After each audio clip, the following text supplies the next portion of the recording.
Nós estamos fazendo uma recapitulação breve do que nós lemos na semana passada. Jesus no Getsemane. O que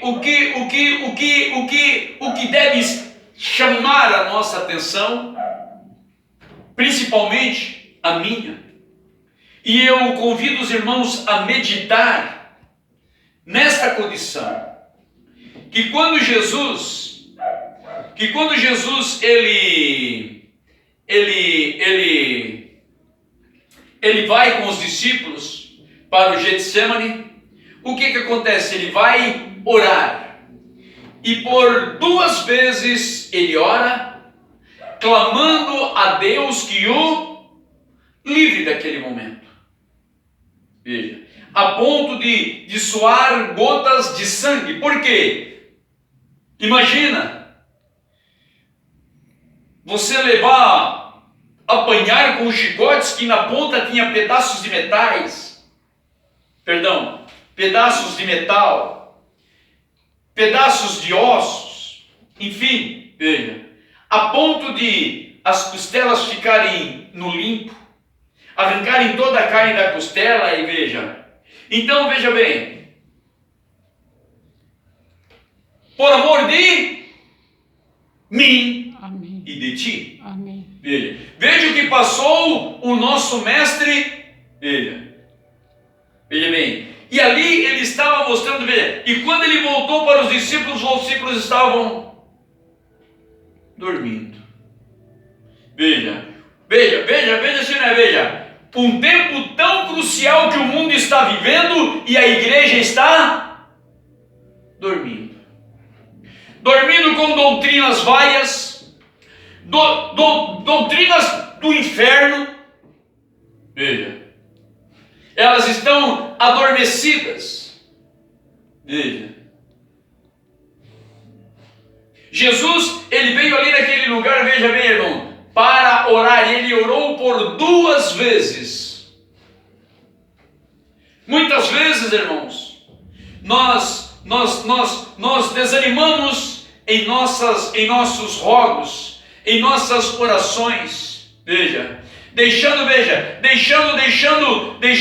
um espaço para que Satanás ele entre. Veja, por quê? Porque nós não perseveramos, deixamos, de perseverar. Assim, assim como esses discípulos, veja bem, eles estavam tão seguros, estando com o mestre. O mar já tentou nos afogar, não conseguiu, né? Enfim, há 1000 situações. Veja, aquele demônio gadareno arrojou-se em cima de nós. Jesus estava ali, veja. Eles estavam tão seguros de Jesus que, veja, Jesus estava há 3 anos e alguns meses dizendo: olha, eles vão me pegar, vai ser assim. Mas Jesus falando, e eles... Nós temos com o mestre. Pedro e João não falavam, mas ele dizia: rapaziada, se vocês soubessem quem é o nosso mestre.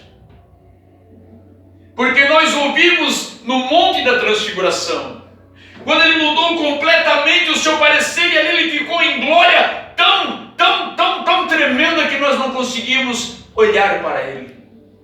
Veja. E eles não vigiaram com Jesus. Veja. Hoje estão colocando imagens dentro da igreja que era para ser a de Cristo, né? Nós estamos falando da igreja de Cristo, nós não estamos falando de currutelas religiosas. Me perdoe, eu sou um pouco áspero, eu sou um pouco grosso, irmão, porque não passa da verdade, irmãos. Porque senão, caso contrário, a Bíblia, ela mente.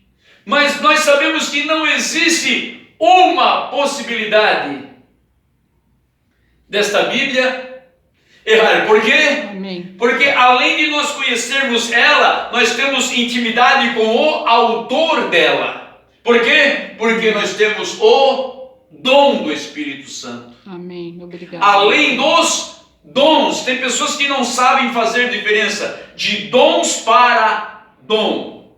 Os dons eles receberam antes do batismo em nome de Jesus. Veja, antes dos pecados deles serem perdoados, deles saírem, veja, antes deles serem perdoados por completo de todas as suas, as suas malfeitorias, eles já receberam o dom. Por isso a Bíblia diz, lá em Salmo 68, versículo 18, que até para os rebeldes Deus dá dons.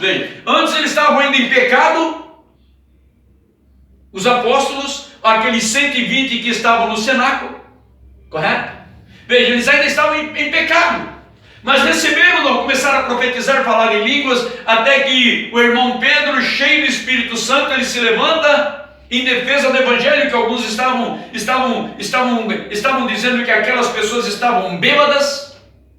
Não é nada disso do que vocês estão presumindo, não, mas isso que vocês estão vendo é a profecia de Joel. O profeta Joel profetizou que nos últimos dias, Deus derramaria do seu Espírito. Mas o que nós fizemos para receber? Alguns desejam e outros não desejam. Abel desejou, Caim não desejou. Abel veio pelo protocolo celestial, através do sacrifício de uma ovelha. Caim não. Eu vou adorar, eu vou fazer a minha adoração. Eu vou fazer a adoração do jeito que eu creio ser. E trouxe frutas, hortaliças e fez um altar lindíssimo, com uma aparência muito, nem se compara, com a aparência do altar de Abel. Um altar de pedras, um cordeiro com a lã ensanguentada, com a sua pele toda ensanguentada, e aquele sangue ali, não é verdade? Mas Deus, ele não foge da sua regra, porque senão Deus não seria, Senhor, me perdoa o que eu vou dizer, digno de confiança. Mas ele mudou lá, mas ele mudou aqui, mas ele mudou ali. Então qual é a vontade de Deus? É aí que Satanás não pode destruir a igreja de Deus. Ele pode entrar e fazer bagunça e tudo, mas na igreja do Deus vivo ele não pode. Por quê? Porque Deus não muda. Amém. Aleluia! Aleluia. Você pode descansar com toda a segurança, meu irmão, minha irmã. Amém. Porque Deus não muda. Pronto. Então ali, quando eles se levantaram, o que faz? O irmão Pedro diz, olha, arrependei-vos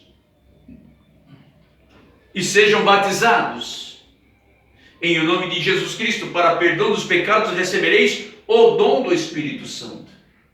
O apóstolo Paulo, na rua de Damasco, quando chegou lá, quem é tu, Senhor?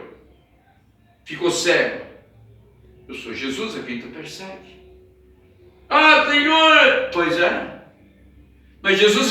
Mas Saulo estava perseguindo Jesus? Ele nem acreditava que Jesus tinha ressuscitado. Ele veio para perseguir os discípulos. E quem persegue um discípulo de Cristo, persegue Cristo. Amém. Você está entendendo? Quem persegue um discípulo,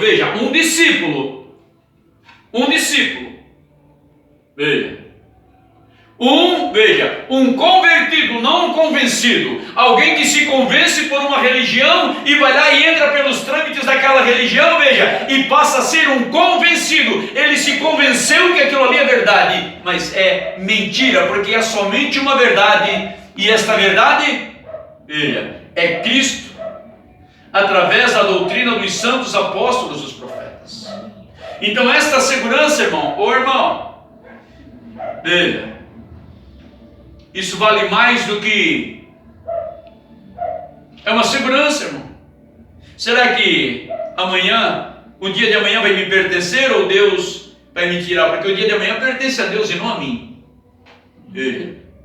Então, por isso, a igreja do Deus vivo, ela está conectada, ela está atenta, para que não seja, para não deixar se surpreender e fugir desta bendita palavra.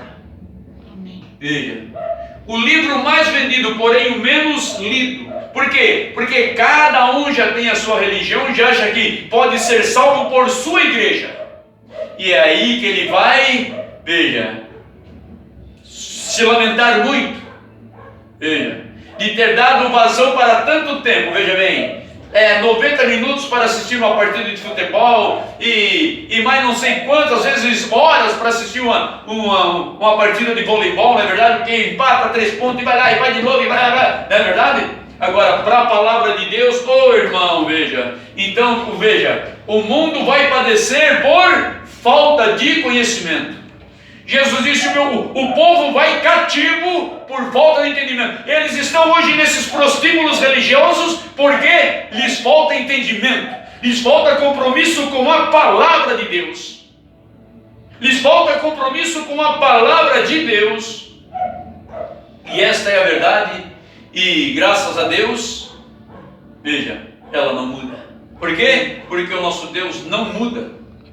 Veja, então ali Jesus foi por 2 vezes no Getsemane orar. E muitas vezes nós falamos, ai Senhor, e amém. E, veja,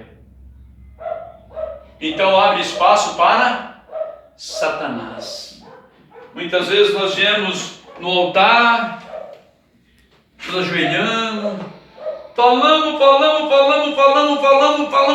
pelo cotovelo, mas não demos tempo de ouvir Deus. Falamos mais do que, veja, né? Pelos cotovelos, mas nunca paramos, veja, 2 minutos em espírito, ouvindo Deus falar. E Deus fala. Por quê? Porque Ele não muda. Ele não muda em todos os aspectos. Você pode ter certeza disso. Veja, Deus, Ele não muda. Não muda. Pai Celestial, em nome de Jesus Cristo, Senhor, abençoa-nos, Senhor, ó Deus, e conceda-nos, Senhor, a tua paz, a tua misericórdia. Em nome de Jesus Cristo. Amém. Deus os abençoe.